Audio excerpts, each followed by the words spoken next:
কারণ কালকে বিছা বেরিয়েছিল এখান থেকে। Hello everyone, welcome back to my channel. আমি পূজা, আবার চলে এসেছি নতুন একটি ভিডিও নিয়ে। আজ আমরা সমস্ত কিছু পরিষ্কার করব, কারণ এখান দিয়ে বিছা বেরিয়েছিল কালকে, তাই জন্য আজকে পুরো রান্নাঘরটা পুরো পরিষ্কার করা হবে। প্রথমেই আমরা ঘুম থেকে উঠে ব্রেকফাস্ট করে নিয়েছিলাম, তো তারপর আমরা দুজনে মিলেই এই রান্নাঘরটা পরিষ্কারের কাজে হাত লাগিয়েছি, কারণ একার দ্বারা এটা হবে না। কারণ ভয় লাগছিল, কালকে আমাকে কামড়ে দিয়েছিল, তাই জন্য আমার ভয় লাগছিল, তো তাই জন্য ও আমাকে হেল্প করছে। আর এই জায়গাটাতে না সেই বিছাটা ঢুকে গিয়েছিল, তাই জন্য ওই জায়গাটা আমরা হোয়াইট সিমেন্ট দিয়ে ওটাকে ব্লক করে দিচ্ছি, যাতে ওখান থেকে আর কোনো কিছু বেরোতে না পারে। তো প্রথমেই আমরা যেটা করেছি, রান্নাঘরে সমস্ত কিছু যে প্লাস্টিকের কন্টেনারগুলো ছিল সমস্ত কিছু বের করে আমরা ওটাকে সাইড করে দিয়েছি। তারপর ও রান্নাঘরের সমস্ত বাসনপত্রগুলো বের করছিল, তাই আমি এদিকে বেডরুমে এসে একটু পরিষ্কার করে নিচ্ছিলাম।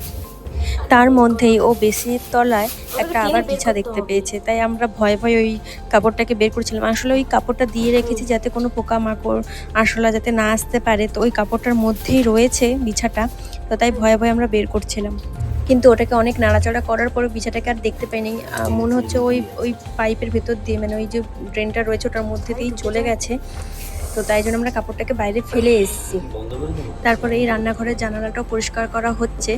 তো আর এদিকে তার মধ্যে কলে জল নেই, মানে কল্যাণীতে এত জলের সমস্যা, প্রত্যেক দিন জল থাকছে না, আর নয়তো কালো জল বেরোচ্ছে। জল ছিল না বলে আমরা বসেই ছিলাম, কারণ কাজ করতে পারছিলাম না জল ছাড়া। এরপর 1:30টার সময় জল দিয়েছিল, আর সেই জল আসাতে ও স্নান টান করে অফিস গেছে, কারণ ওর 2টোর থেকে অফিস তো ধরতেই হবে।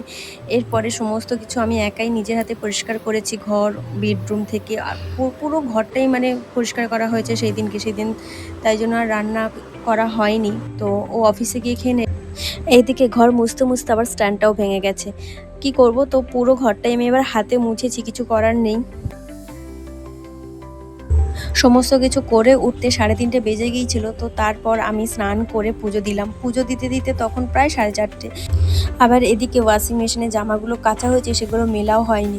তো স্নান করে সমস্ত জামা কাপড় মিলে, কারণ আমার যে বেডরুমের বেড কভার সেগুলো আমি চেঞ্জ করেছিলাম, তো সেগুলোও ধুয়ে দিয়েছিলাম সেদিনকে। সমস্ত কিছু করে উঠতে প্রায় 4:30 বেজে গিয়েছিল।